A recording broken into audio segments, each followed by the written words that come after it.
उज्जवल Bharat news presents crime bulletin news.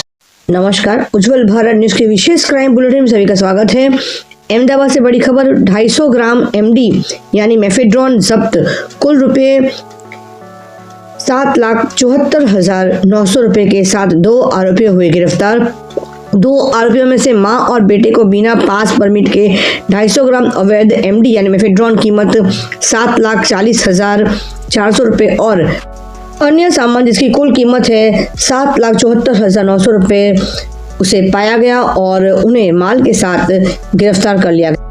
Ahmedabad के Vejalpur police ने सराहनीय कार्य करते हुए पुलिस आयुक्त अहमदाबाद शहर एवं अतिरिक्त पुलिस आयुक्त सेक्टर 1 श्रीमान एवं पुलिस उपायुक्त जोन 7 श्रीमान एवं सहायक पुलिस आयुक्त श्रीमान एम डिवीजन श्रीमान के निर्देश पर वाहन चोरी, सेंधमारी एवं लूटपाट जैसे अपराधों को रोकने एवं युवाओं का धन बर्बाद कर रहे ड्रग्स बेचने वालों को ढूंढकर गिरफ्तार करते हुए वेजलपुर थाने के वरिष्ठ पुलिस निरीक्षक श्री R.M. चौहान जी को मिली सूचना के आधार पर अन्य स्टाफ सदस्यों के साथ स्टेशन क्षेत्र में छापेमारी करते हुए निम्नलिखित 2 आरोपियों मां और बेटे को बिना पास परमिट के 250 ग्राम अवैध एमडी यानी मेफेड्रॉन कीमत 7,40,400 रुपए के और अन्य सामान के साथ रुपए रखते हुए पाया गया और उन्हें माल के साथ गिरफ्तार कर लिया गया। उन्होंने एनडीपीएस अधिनियम के तहत अपराध का पता लगाया और कानूनी कार्रवाई की है।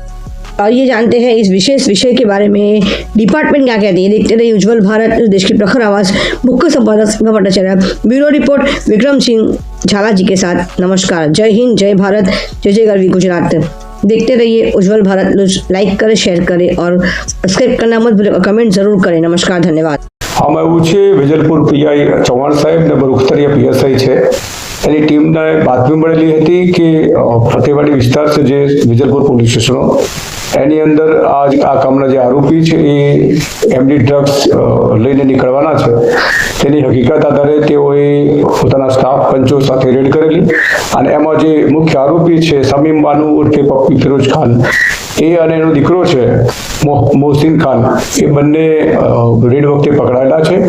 250 ગ્રામ એમડી ડ્રગ્સ એમની પાસેથી મળી આવ્યું છે। પોલીસે કાયદેસરની કાર્યવાહી કરી એમના વિરુદ્ધમાં અત્યારે તપાસ ચાલુ છે। આ જે પકડાયેલા આરોપી છે એ મા અને પુત્ર છે, એ સિવાય જે એના પિતા છે એ પણ 2017 થી ડ્રગ્સમાં પકડાયેલા છે। હાલમાં એ ભરૂચ જેલ ખાતે છે।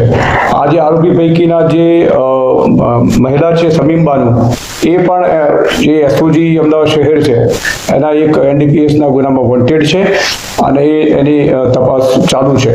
આ સમીમ બાનુની ભૂતકાળની હિસ્ટ્રીમાં એ સાણંદ પોલીસ સ્ટેશન ખાતે પ્રોહિબિશનના ગુનામાં પણ પકડાયેલી છે। એટલે આ જે આખું પરિવાર છે એ ગેરકાયદેસર પ્રવૃત્તિઓમાં 2017 થી સંકળાયેલ છે। કોના પાસેથી આ ડ્રગ્સ લાવ્યા?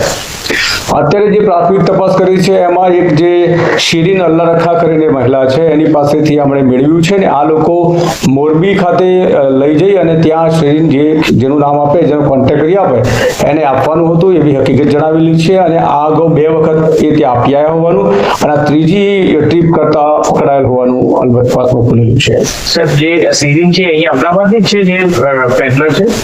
આ શિરીન છે એ અમદાવાદની રામોલ વિસ્તારની છે, હાલમાં ફતેવાડી ખાતે સરખેજ પોલીસની હદમાં રહે છે।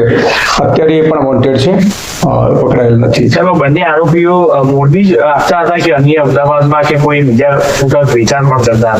ના, આ જે છે બંને એક ટ્રીપ ઉપર પૈસા મળતા હતા। એક ટ્રીપ કરે તો 10,000 રૂપિયા જે એને છે એ શિરીને અલ્લા રખાઈને આપતી હતી, એટલે અગાઉ 2 ટ્રીપ કરી આવ્યા છે। આ ત્રીજી ટ્રીપ કરવાના હતા અને પકડી ગયા છે। માતા પુત્રની કે એમો કેવા પ્રકારની હતી? કારણ કે બધા ડ્રગ્સની ટ્રીપ કરવા જવાની કેવી રીતના જતા હતા, કેવી રીતના પ્લાન કરતા હતા?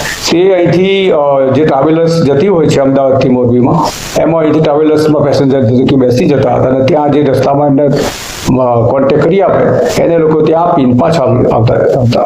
Thanks for watching UP News.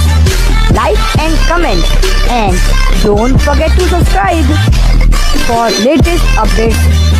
Subscribe our channel.